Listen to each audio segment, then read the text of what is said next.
Vous regardez 64 minutes, merci de votre fidélité. Place au débat de cette émission.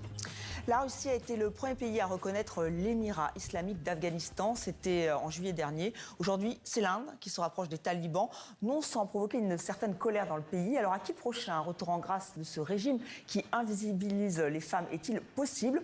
On en débat avec nos invités. Nous sommes en direct de Hong Kong où il est minuit et demi. Donc merci beaucoup Didier Chaudet d'être avec nous. Vous êtes géopolitique associé à l'Observatoire de la Nouvelle-Eurasie et vous êtes l'auteur de ce livre à paraître, Géopolitique de l'Afghanistan des talibans. Merci d'être avec nous. Et en plateau, je suis avec Marine Courtade et Mortaza Beboudi. Bonsoir. Bonsoir. Vous êtes les auteurs de ce documentaire, Afghanistan, l'impossible voyage des femmes, qui est à voir sur Arte. Alors, avant d'entrer dans le vif du sujet, donc ces rapprochements diplomatiques, Didier Chaudet, un mot de ce cessez-le-feu qui est entré en vigueur aujourd'hui entre le Pakistan et l'Afghanistan. Reste à voir s'il va tenir. Il y a eu beaucoup de frappes, beaucoup de tensions entre les deux pays. Comment vous l'expliquez ? En fait, ça n'a été une surprise que pour l'armée pakistanaise, qui espérait que par le fait d'avoir accepté les talibans, d'avoir pu travailler avec eux par le passé, d'avoir été tolérants envers eux par le passé, ils allaient en retour se montrer des soutiens des intérêts nationaux pakistanais. Les talibans, c'est aussi des nationalistes pashtuns. Ils ne croient pas en la frontière entre l'Afghanistan et le Pakistan.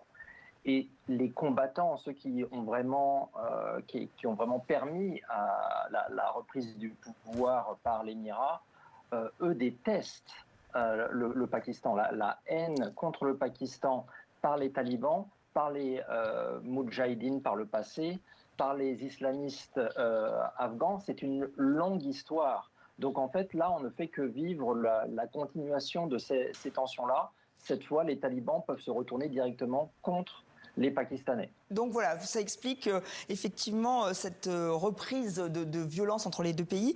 Et il y a aussi ce rapprochement entre les talibans et l'Inde. On sait que ces derniers temps, entre l'Inde et le Pakistan, il y a eu aussi des tensions. On va voir cette image assez frappante du ministre des Affaires étrangères afghan. C'était le 10 octobre à New Delhi. Alors ce qui est assez incroyable, c'est qu'il a refusé qu'il y ait des femmes, évidemment. Surtout, alors ce qui est incroyable, c'est plutôt que les autorités indiennes ont accepté. Une sorte, là aussi, donc je pense que ça ne doit pas vous surprendre, vous qui avez... là, on voit, donc ça, c'est la première conférence de presse, où là, il n'y a que des hommes, c'est ce qu'il avait exigé. Et ensuite, il a fini par accepter un deuxième rendez-vous, où là, il y avait des journalistes indiennes devant lui. Marine Courtade, effectivement, ça ne doit pas vous surprendre, puisque pour les talibans, les femmes ne doivent pas exister ni en Afghanistan, ni ailleurs. Ça me surprend quand même un petit peu parce que il y a 2 ans, j'avais déjà fait un voyage en Afghanistan alors que les talibans étaient déjà au pouvoir et je faisais un sujet sur la police des talibans. Et là, j'ai quand même constaté à quel point nous, les étrangers, on était considérés comme un troisième sexe dans le sens où ils acceptaient certaines choses de ma part qu'ils n'acceptent absolument pas de la part des femmes afghanes.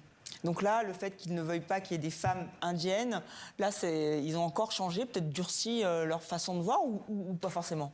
Je pense que c'était certainement une manière de montrer leur vitrine idéologique. C'est un rendez-vous du ministre des Affaires étrangères. C'est aussi lui qui est à la manœuvre à l'extérieur du pays pour dire qui sont les talibans, quelles idéologies ils prônent, etc. Et dans ce sens-là, il avait effectivement, lui, intérêt à affirmer de ne pas vouloir de femmes dans ce genre de rendez-vous. Mortaza Beboudi, vous êtes d'origine afghane, vous-même vous avez été emprisonné par les talibans. Comment vous percevez ces rapprochements, alors avec la Russie, là aussi ça peut surprendre au vu de l'histoire des deux pays, et maintenant avec l'Inde? Donc, pour dire que d'abord, la reconnaissance des talibans par la Russie, voilà, c'était en Russie, mais encore plus proche de nous, c'est à Bonn, en Allemagne. Oui, donc, le consulat taliban vient d'ouvrir, laissé aux talibans même. Les diplomates talibans se sont installés ici, à côté de nous, à Bonn, en Allemagne. Donc, ça ne me surprend pas. D'abord, Inde a ses intérêts en Afghanistan, toujours, donc veulent aussi ouvrir leur ambassade. Et d'ailleurs, les ambassadeurs, les diplomates européens font des allers-retours en Afghanistan chaque jour depuis Doha.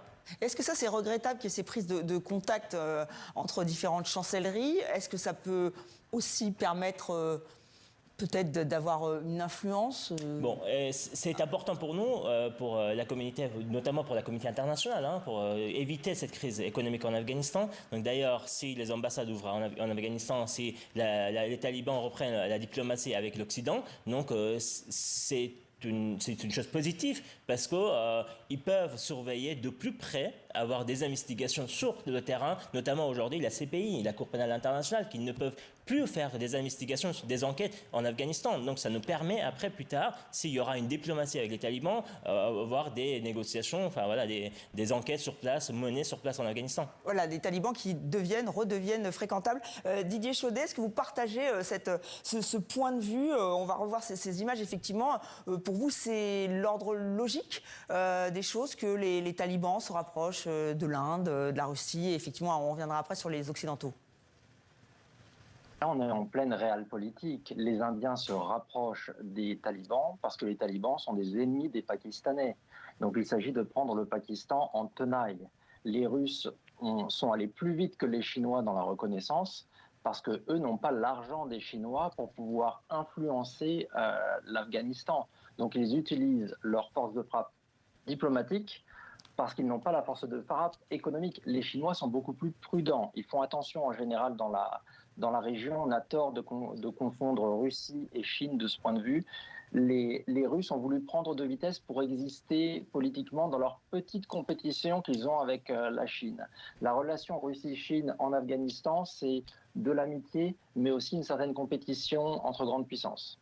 D'accord, qui se poursuit sur ce plan-là. On va regarder un extrait de votre documentaire, Marine Courtade et Mortaza Beboudi, parce que vous avez suivi des jeunes Afghanes. Alors, il y en a une qui est malheureusement, pour elle, restée en Afghanistan, parce qu'elle souhaite être médecin, et malheureusement, c'est impossible pour l'heure. Enfin, on va voir ça dans un instant. Et une autre qui a réussi à quitter l'Afghanistan et qui est aujourd'hui en France. On regarde. Je m'appelle Ousna. Avant l'arrivée des talibans en Afghanistan, j'étais journaliste. Un jour, j'ai voulu réaliser un reportage sur l'accès à l'éducation pour les filles. Ce jour-là, ils m'ont arrêté. Ça a eu lieu 1 an après l'arrivée des talibans au pouvoir.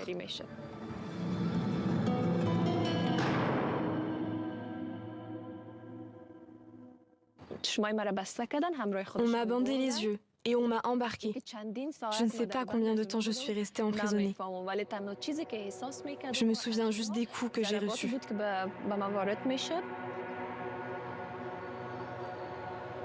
On m'a frappée, on m'a torturée. Ils m'ont bandé les yeux pour que je ne voie strictement rien. Ils ont serré tellement fort que les 2-3 semaines suivantes, j'avais toujours des marques sous mes yeux et sur mon visage. J'entendais que des insultes. Tu es une honte pour l'Afghanistan. Tu déshonores l'Afghanistan. Mortaza Beboudi, ça n'a pas dû vous surprendre ce témoignage. Vous-même, vous avez vécu encore plus fort ce qu'a vécu cette jeune fille. Il y a toujours ce climat de terreur en Afghanistan ?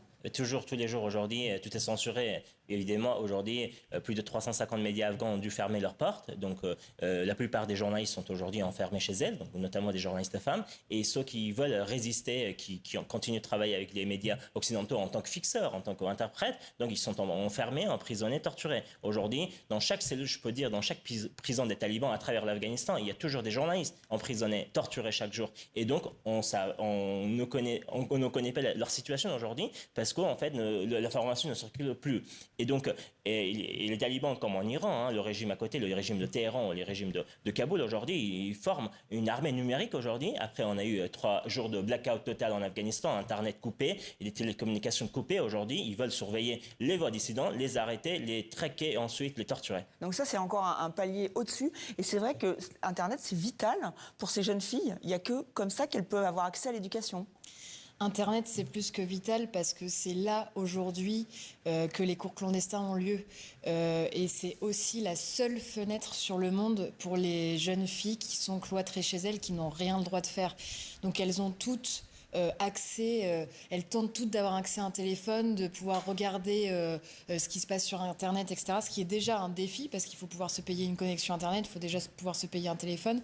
Mais une fois qu'elles ont ça, elles ont toutes comme obsession de rejoindre des cours clandestins et de pouvoir continuer leur éducation. Donc un blackout, là il a eu lieu pendant 3 jours, mais un blackout c'est un cauchemar total pour elles. Et elles peuvent même, on le découvre dans votre documentaire, elles peuvent même prétendre à rentrer dans des universités américaines, voire européennes. C'est leur seule porte de sortie. Oui, en fait, à travers ce documentaire, on se rend compte que les obstacles sont extrêmement nombreux pour les jeunes Afghanes qui veulent quitter le pays. Une de leurs portes potentielles de sortie, c'est de s'inscrire dans les universités américaines, européennes, etc. Sauf que le problème, c'est que pour pouvoir être inscrite dans ces universités, il faut déjà avoir son bac. Il y en a plein qui ont arrêté leur scolarité en seconde. Donc, elles tentent d'avoir leur bac à travers les cours clandestins. Une fois qu'elles l'ont, elles postulent dans les universités européennes, américaines. Et là, elles font face à d'autres défis, des conditions qu'on leur demande de remplir qui ne correspondent pas du tout au contexte afghan. Par exemple, d'avoir un casier judiciaire vierge, c'est impossible à fournir pour une jeune afghane. Et c'est vrai que le clou du spectacle, en tout cas avec Marwa, par exemple, qu'on a suivi, c'est qu'elle réussit, voilà, elle voulait être médecin, elle réussit à dépasser pas mal d'obstacles et à obtenir des oui d'universités américaines.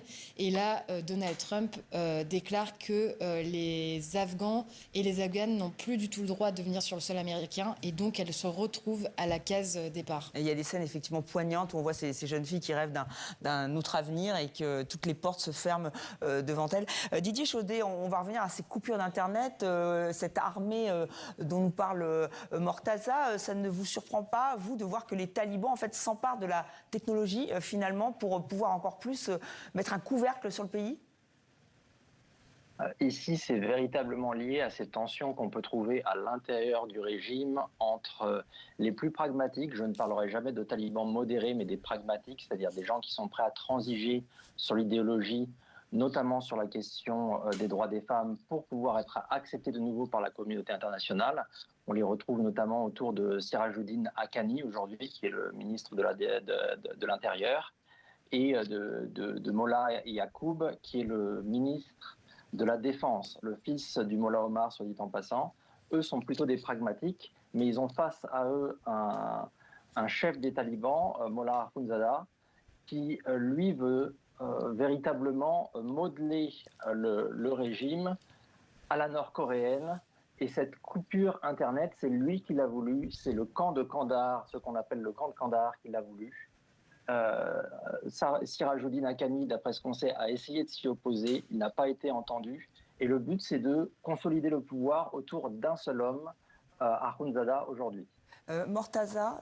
C'est vrai qu'en fait, le clan de Kandahar, les clans de Haqqani sont plus modérés et qui sont plus sophistiqués à la fois parce que c'est eux qui gèrent le renseignement afghan aujourd'hui, qui traquent notamment, qu'ils ont créé cette armée numérique en plus, identifier les femmes afghanes, les filles afghanes sur les réseaux sociaux, ensuite les arrêter. Pourquoi ? Parce qu'ils souhaitent partir en fait, aller étudier à l'étranger. Donc ils sont traqués et sont arrêtés avant même pouvoir sortir d'Afghanistan. Nous sommes en direct avec David Martinon. Merci beaucoup d'être avec nous. Vous êtes actuellement l'ambassadeur de France en Afrique du Sud. Vous avez été le dernier ambassadeur de France en Afghanistan. On évoquait ces reprises de contacts diplomatiques avec la Russie, maintenant avec l'Inde. Est-ce que vous pensez que ça va aller crescendo ? Et c'est vrai qu'on rappelait que en Allemagne aussi, il y a des rapprochements, là, pour la question de la migration, c'est-à-dire expatrier des migrants afghans. Alors, crescendo, je ne sais pas, mais il faut bien voir la situation géographique de l'Afghanistan. C'est très important pour les Russes d'avoir des contacts, c'est très important pour les Chinois d'avoir des contacts, pour les Iraniens, les Pakistanais, ça va de soi, parce qu'ils doivent entretenir des relations de bon voisinage acceptables avec le régime des talibans. C'est une question de sécurité. Les intérêts stratégiques iraniens, russes, chinois ne sont pas très forts en Afghanistan. Et bien sûr, il y a la menace terroriste, bien sûr, il y a les stupéfiants, mais ça ne va pas tellement plus loin que ça. Les intérêts économiques sont limités. Donc c'est une stabilité régionale. Il y a bien sûr des mines que... À vous ? C'est pour une stabilité régionale que tous ces contacts prennent parce que, voilà, pour une sorte de stabilité. Oui, moi c'est comme ça que je l'interprète. C'était le cas avant. Les Russes n'ont pas envie de se réengager en Afghanistan, mais pour eux, c'est important de maîtriser ce qu'ils considèrent être leur frontière sud, même si c'est en réalité désormais la frontière du Turkménistan, du Tadjikistan et de l'Ouzbékistan. Les Russes veulent se prémunir de leur frontière sud, et au fond, ils ont raison, puisque, comme vous vous en souvenez, le terrible attentat de Moscou avait été perpétré par l'État islamique au Khorasan, c'est-à-dire la branche afghane et centra-asiatique de Daesh. Donc c'est très important pour eux du point de vue stratégique. Mais au-delà de ça, il n'y a pas d'intérêt économique particulier. Et quel est l'intérêt pour les Russes? Pour les Iraniens, c'est évidemment une question de contrôle de leurs frontières. Et pour les chancelleries occidentales, là aussi, est-ce que des contacts existent déjà? Est-ce qu'il faut qu'ils soient maintenus? La question s'est posée après l'arrivée au pouvoir. Est-ce que ça continue aujourd'hui? Ce qui mue les chancelleries occidentales, c'est d'essayer de faire bouger la situation un petit peu en Afghanistan, non pas du point de vue politique en réalité, mais simplement du point de vue humanitaire. Nous savons très bien, enfin en tout cas en France, nous n'avons que peu d'espoir de pouvoir changer la ligne politique de l'émirat Taleb, comme ça a été dit par les précédents intervenants.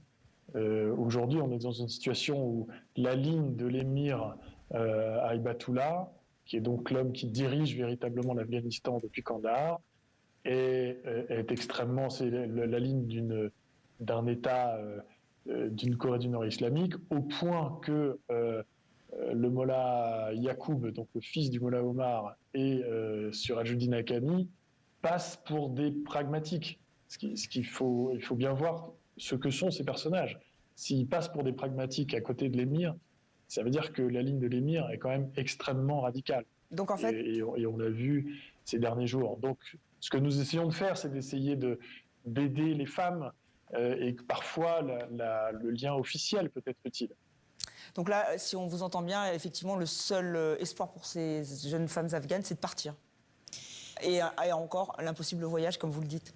Oui, c'est exactement ce qu'elles nous disent, c'est que la seule petite porte d'espoir, c'est soit le départ, soit le suicide. Elles sont malheureusement très claires sur le fait qu'il ne leur reste que ces deux options.